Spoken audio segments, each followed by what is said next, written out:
माता की, भारत माता की, नरेंद्र मोदी जिंदाबाद, नरेंद्र मोदी जिंदाबाद। चलो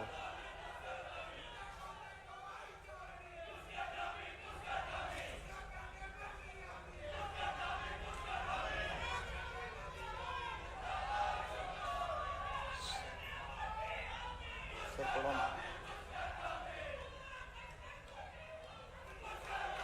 चलिए प्रणाम। सुरक्षित आपके हाथों में मैं माननीय प्रधानमंत्री जी को समर्पित कर रहा हूं। सुरक्षित आपके हाथों में संपूर्ण भारतवर्ष है। आपके आशीष से ही संवरता तरुण प्रदेश है।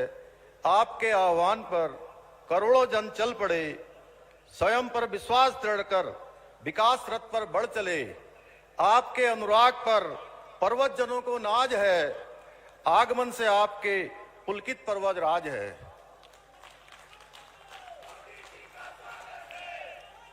मंच पर विराजमान हमारे पथ प्रदर्शक, हमारे संरक्षक, मां भरती के सच्चे सपूत, विश्व के सर्वाधिक लोकप्रिय नेता आदरणीय नरेंद्र मोदी जी, उत्तराखंड के महामहिम राज्यपाल लेफ्टिनेंट जनरल सेवानिवृत्त गुरमीत सिंह जी, केंद्र सरकार के वरिष्ठ मंत्री और हमारे चुनाव के प्रभारी आदरणीय प्रहलाद जोशी जी, रक्षा राज्य मंत्री आदरणीय अजय भट्ट जी, हमारे पूर्व मुख्यमंत्रीगण आदरणीय विजय बहुगुणा जी, आदरणीय त्रिवेंद्र सिंह रावत जी, आदरणीय तीरथ सिंह रावत जी, हमारे सभी आदरणीय रमेश पोखरियाल निशंक जी, हमारे मंत्रिमंडल के मेरे सभी सहयोगी मंत्रीगण, सभी आदरणीय सांसदगण, सभी आदरणीय विधायकगण,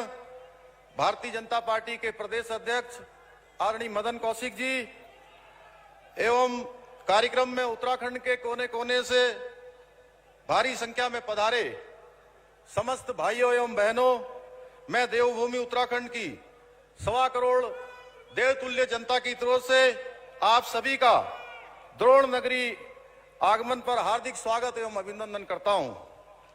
आज के इस अवसर पर मैं बाबा केदार, भगवान बद्री विशाल एवं समस्त देवी देवताओं से प्रार्थना करता हूं कि आदरणीय प्रधानमंत्री जी पर उनका आशीर्वाद हमेशा बना रहे, जिससे उनके नेतृत्व में भारत नित नई ऊंचाइयों को हमेशा प्राप्त करता रहे। यह हमारा सौभाग्य है कि आज हमारा देश आदरणीय श्री नरेंद्र मोदी जी के अथक परिश्रम एवं कुशल नेतृत्व से विकास के पथ पर निरंतर आगे बढ़ रहा है। हम सभी इस सत्य के साक्षी हैं, आदरणीय मोदी जी किस प्रकार से एक तपस्वी की भांति नए भारत के निर्माण के इस महायज्ञ की धुनी को सफलतापूर्वक प्रज्वलित रखे हुए हैं। आदरणीय प्रधानमंत्री जी, मैं उत्तराखंड की समस्त जनता की ओर से आपको विश्वास दिलाता हूं कि आपके इस महायज्ञ की सफलता के लिए जिस भी आहुति की आवश्यकता होगी, उत्तराखंड के लोग सदैव आपके साथ तत्पर रहेंगे।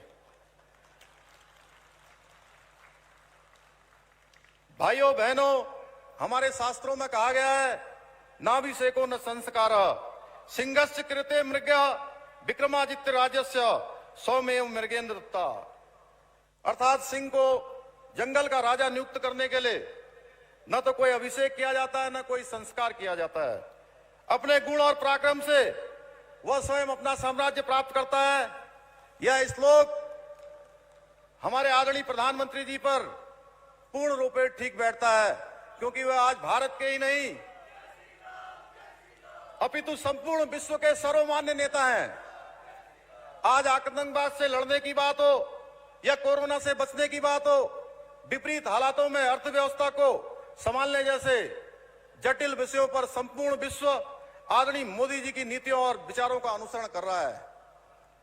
मोदी जी के संपूर्ण विश्व को यह सिखाया है किस प्रकार से सच्चाई और साहस के मार्ग पर अपनाकर अंत्योदय का स्वप्न साकार कर विकास भी किया जा सकता है। आज देश का बच्चा बच्चा आत्मनिर्भर भारत, स्वच्छ Bharat, digital India, skill India, fit India, make in India जैसे कार्यक्रमों से भली भांति परिचित है।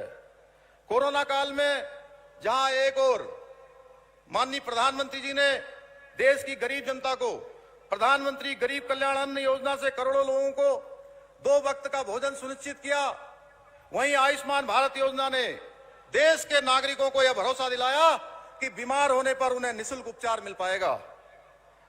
विकास का ऐसा कोई क्षेत्र नहीं है जिसको आदरणीय प्रधानमंत्री जी द्वारा शुरू की गई योजनाओं से लाभ न मिला हो। आपकी व्यापक सोच रही है। यह नमामि गंगा, स्वच्छता अभियान, नई शिक्षा नीति, इंद्रधनुष योजना, one nation one ration card जैसी अनेकों कल्याणकारी योजनाओं से प्रदर्शित होता है। आदरणीय प्रधानमंत्री श्री मोदी जी के नेतृत्व में वर्षों से अनिर्णित मामले जैसे 3 तलाक, जीएसटी, 1 रैंक 1 पेंशन आदि का दक्षता एवं कौशल से हल निकाला गया है।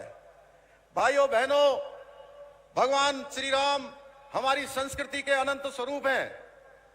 वे जहां एक और मानव दर्शन के साक्षात आदर्श प्रतिबिंब हैं, वहीं वह भारत के परम वैभव के शिखर पुरुष भी हैं।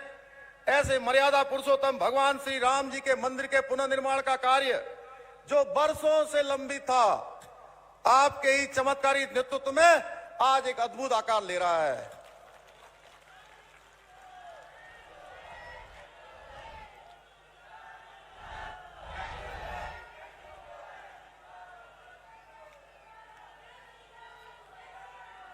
यह आपके ही नेतृत्व एवं अद्भुत प्रबंधकीय कौशल का कमाल था कि नामुमकिन सा लगने वाला कश्मीर से धारा 370 हटाने का कार्य संभव हो पाया।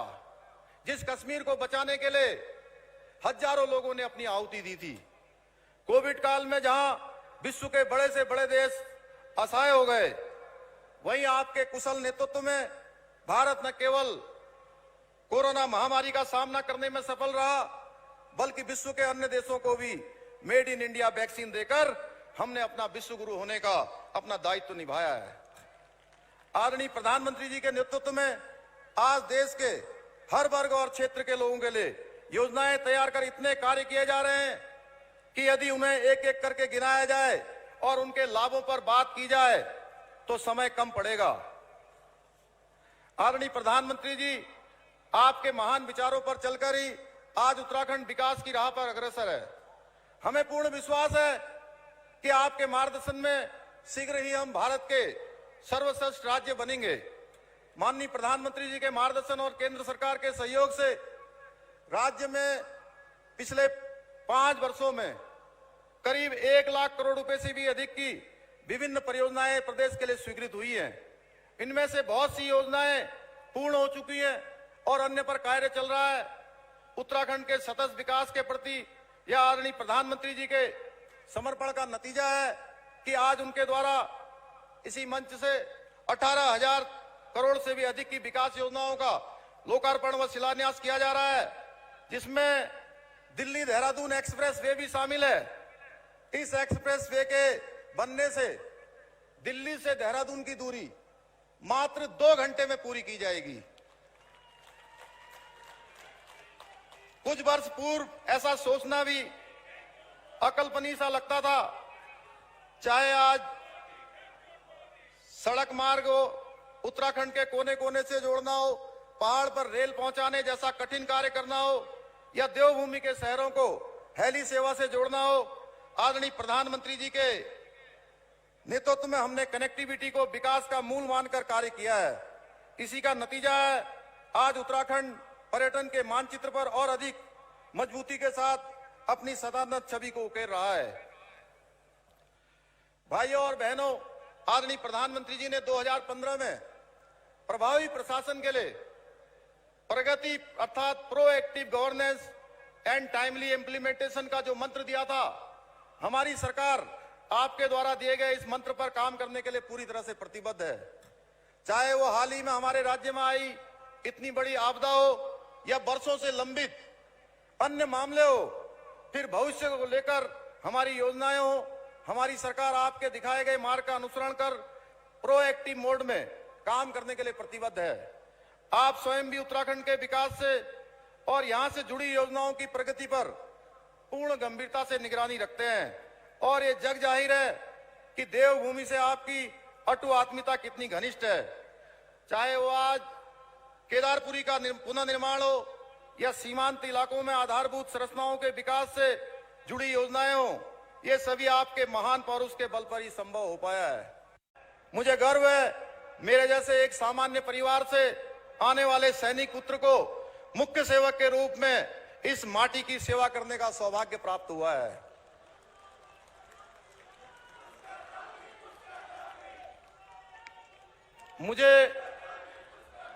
मुझे वो समय भी याद है जब विदेशी हथकंडों के सामने हमारी सरकारें मौन रहा करती थी। हमारे वीर सैनिक हाथ खोलकर देश के दुश्मनों पर कार्रवाई नहीं कर पाते थे, परंतु आज न सरकार मौन रहती है न ही हमारे जवान। आज हमारी सेना दुश्मन के उनको घरों में घुसकर मारने का काम करती है। सीमा पर अब हमारे सैनिक गोली का जवाब गोली से देते हैं और दुश्मन हमारे जवानों से थर-थर कांपते हैं। ऐसे वीर जवानों को सम्मान देने के लिए हमारी सरकार सैन्य धाम जैसे महान स्मारक का निर्माण कर रही है, जिसे आदरणीय प्रधानमंत्री जी ने 5वें धाम की संज्ञा दी है। भाइयों और बहनों, कुछ तत्व ऐसे भी हैं जो राजनीति की आड़ लेकर हमारे राज्य की पहचान को तोड़ने और मरोड़ने का काम कर रहे हैं, माहौल बिगाड़ने की कोशिश कर रहे हैं। मैं ऐसे सभी दलों और नेताओं को इस वक्त शब्दों में कह देना चाहता हूं कि हमारी और केंद्र और राज्य की राष्ट्रवादी सरकारें के रहते उनका कोई भी तिकड़मी चाल कभी पूरी नहीं होने वाली है।